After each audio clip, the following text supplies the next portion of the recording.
pet got a nagging cough that just won't quit?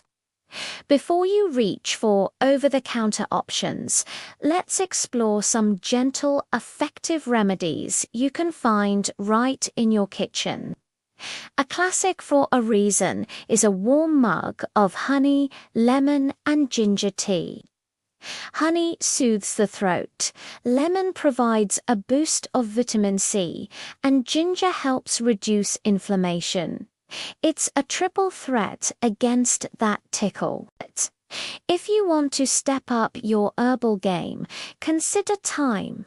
This common kitchen herb has compounds that can help relax your throat muscles and open up your airways. You can make a simple thyme tea. For a dry, irritating cough, marshmallow root and licorice root are fantastic.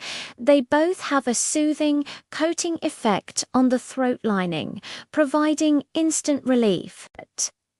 Remember, while these are helpful, it's always best to check with a healthcare professional for persistent issues.